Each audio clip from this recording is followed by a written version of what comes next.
एक गांव में गरीब ब्राह्मण रहता था। उसके एक बेटा और एक बेटी थी। बेटा छोटा था, बेटी बड़ी थी। ब्राह्मण एक साहूकार के यहाँ नौकरी करता था, लेकिन साहूकार जितना देता था उससे उसका गुजारा नहीं हो पाता था। धीरे धीरे ब्राह्मण ने अपने छोटे बेटे को भी काम पर लगा दिया, क्योंकि ब्राह्मण को रात दिन अपनी बेटी की शादी की चिंता सताए रहती थी। पिता पुत्र दोनों ने दिन रात एक करके पूंजी जमा की और बेटे की शादी कर दी। कुछ समय पश्चात बेटे को भी एक अच्छा रिश्ता आया और ब्राह्मण ने अपने बेटे की भी शादी कर दी। बहू पूजा पाठ वाली एवं अच्छे संस्कारों वाली थी। सारा परिवार खुश था। एक दिन ब्राह्मण को एक लंबी बीमारी ने आ घेरा। ब्राह्मण ने अपने बेटे बहू को बुलाया और कहा, बेटा, मेरे जाने के बाद अपनी इस बहन का ख्याल रखना। इसके घर जाते जाते रहना। एक ही बहन है तुम्हारी, इसको कभी भी किसी चीज की कोई कमी मत होने देना। इतना कहकर ब्राह्मण चल बसा। बेटी का जिस घर में ब्याह हुआ था उस पर धीरे धीरे माता लक्ष्मी की कृपा हुई और वह अमीर हो गई। घर में नौकर चाकर थे, किसी चीज की कोई कमी नहीं थी।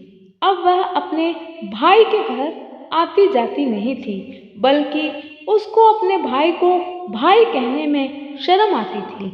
दूसरी तरफ ब्राह्मण का बेटा गरीबी में ही अपना जीवन व्यतीत कर रहा था। बहू ने अनेक बार कहा कि वह किसी और सेठ के यहाँ नौकरी कर ले, लेकिन बेटा यही कहता, जैसा है वैसा ही चलने दो। ब्राह्मण की बेटा की बहू बहुत समझदार थी।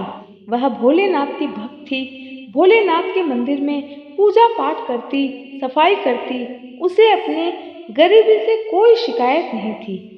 चाहे जैसे भी हालात हो, वह प्रभु की पूजा करना नहीं भूलती थी। उसने अपने बच्चों को भी यही संस्कार दिए थे। एक बार बहन के घर में उसकी ननद की शादी थी। सभी को निमंत्रण भेजा, लेकिन उसने अपने भाई के यहाँ कोई निमंत्रण नहीं भेजा। उसे डर था, अगर उसका भाई इस शादी में आ गया तो उसकी ये हालत देखकर उसका मजाक बनेगा। इसलिए उसने अपने भाई को इस शादी में नहीं बुलाया।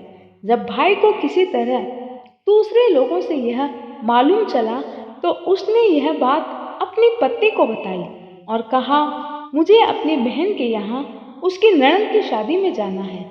मैं आज ही सेठ के यहाँ पूरी रात काम करके थोड़ा पैसा जमा करूँगा और थोड़ा बहुत उधार ले लूँगा, जिससे मैं अपनी बहन के लिए कुछ साड़ी सामान खरीद सकूं।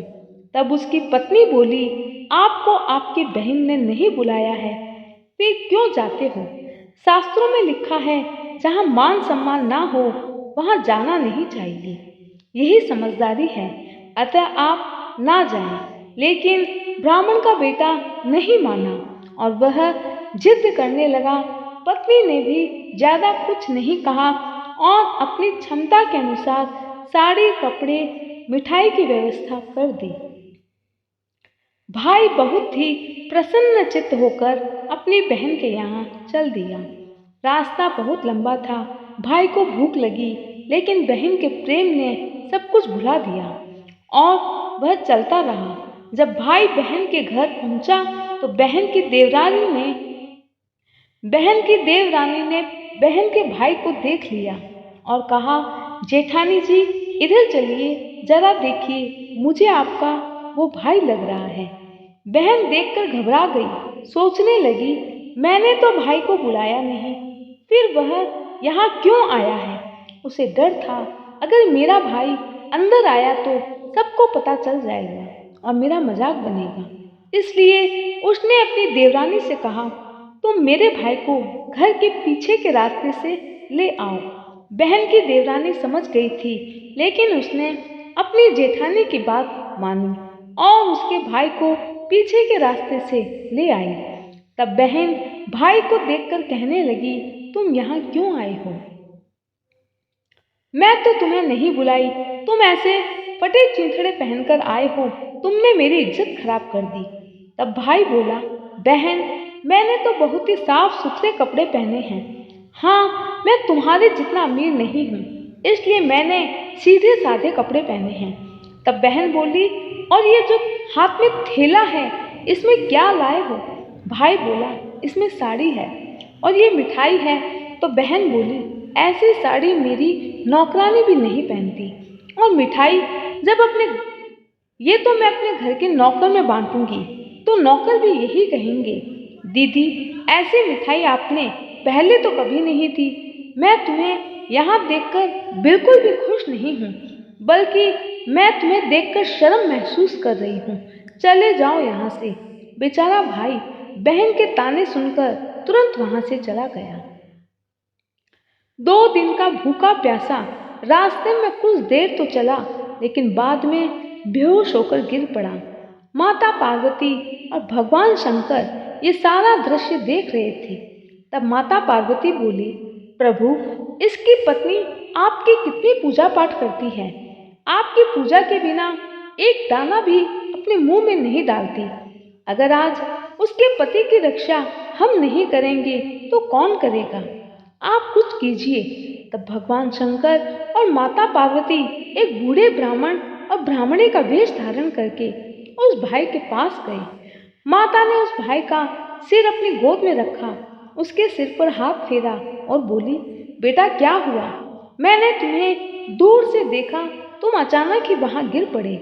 तुम बेहोश थे, लगता है तुमने 2 दिन से कुछ भी नहीं खाया। तब भाई ने माता पार्वती बनी बूढ़ी मैया को अपनी सारी कहानी बताई। मैं अपनी बहन के घर में शादी में गया था।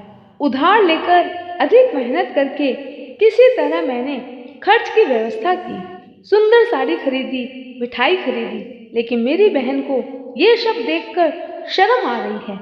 मैं अपनी बहन से बहुत प्यार करता हूँ, इसलिए मैं गया था। अभी वापस घर जाऊंगा, मेरे बच्चे मुझसे पूछेंगे, आप बुआ के घर से क्या लाए? तो मैं क्या जवाब दूंगा?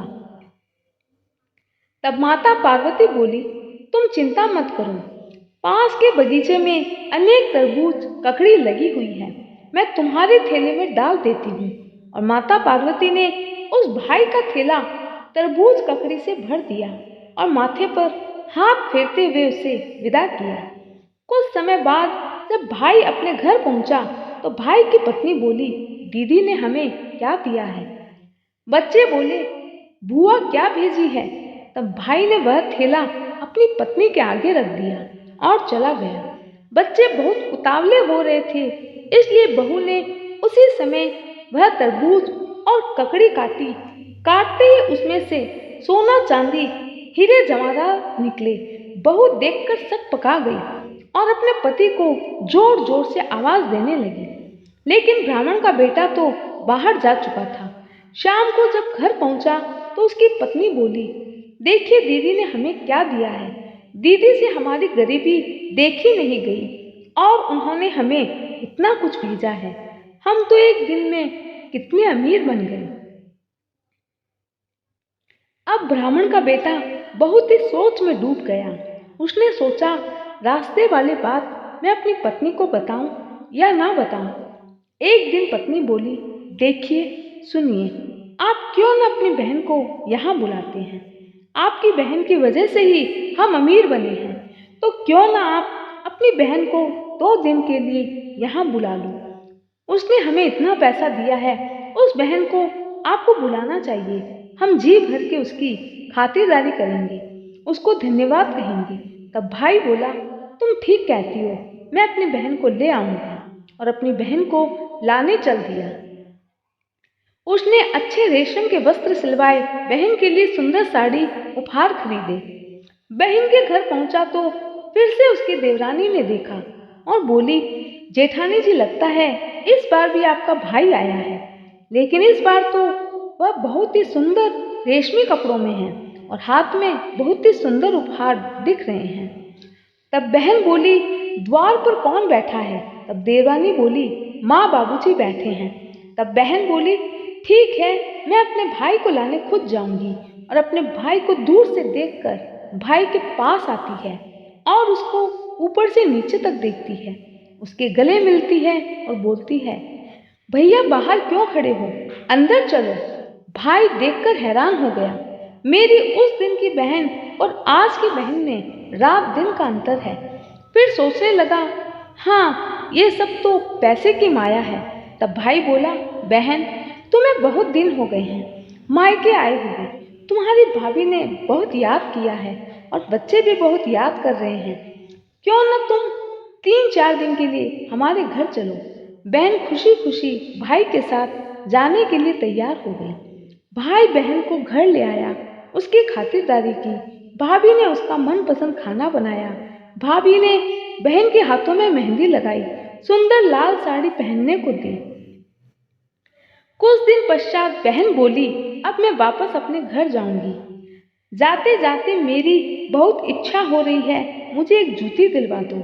तो भाई बोला, ठीक है। मोची के पास गया और बोला, मेरी बहन के लिए जूती बना दो। तब मोची बोला, दो 2 दिन का समय लेना होगा। तब ये बात भाई बहन को बोला। बहन बोली, ठीक है, मैं 2 दिन और रुक जाऊंगी। वैसे भी भाभी मेरा बहुत ख्याल रखती है। मेरा तो जाने को जी नहीं चाह रहा था और वहीं रुक गई। मोची ने 2 दिन में जूती बना दी और तब भाई ने बहन को बोला, तुम्हारी जूती बनकर तैयार हो गई है। यह जूती पहनकर देखो कैसी लगती है। जैसे ही बहन ने जूती में पांव डाले, जूती के अंदर से आवाज आने लगी, गरीबी से कैसा रिश्ता, गरीब भाई से कैसा रिश्ता, शर्म महसूस करने वाली तुझसे कैसा रिश्ता, भाई का अपमान करने वाली तुझसे कैसा रिश्ता। और इस तरह से उसमें से अनेक तरह तरह की आवाजें आने लगती हैं। बहन को सब मालूम था, इसलिए वह मुंह मोड़कर खड़ी हो गई, किसी से कुछ नहीं बोली। तब भाभी बोली, सुनिए, ये जूती में से कौन सी आवाज आ रही है। तो भाई बोला, मैं तो नहीं जानता। तब भाई की पत्नी अपने पति के पीछे पड़ गई, बोली, आपको मुझे सारी बात बतानी होगी, क्योंकि तरबूज और ककड़ी में से कभी हीरे मोती नहीं निकलते। आपको सब कुछ बताना पड़ेगा। तब भाई ने अपनी पत्नी को शुरू से लेकर अंत तक सारी कहानी बताई। पत्नी की आंखों में आंसू आ गए, लेकिन फिर वो बोली, वह बूढ़ी अम्मा और बूढ़े बाबा कोई और नहीं, भोलेनाथ और माता पार्वती थे। उनसे हमारा दुख देखा नहीं गया, इसलिए उन्होंने कृपा बरसाई। पति पत्नी की बातें सुनकर बहन अपनी करनी के लिए क्षमा मांगने लगी। तब भाभी बोली, नहीं दीदी, अगर आज आपने अपमान नहीं किया होता तो हमें ये सब देखने को नहीं मिलता।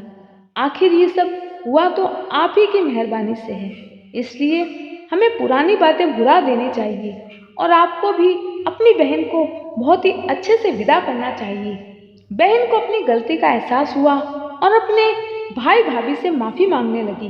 तब भाभी बोली, आप हम सबकी लाडली हैं, इसलिए अपने मन में कोई बात मत रखिए और हमेशा यहाँ आते जाते रहिए। बहन बहुत खुश हुई और भैया भाभी ने सुंदर उपहारों और मिठाई के साथ अपनी बहन को विदा किया। जय श्री शंकर भोलेनाथ।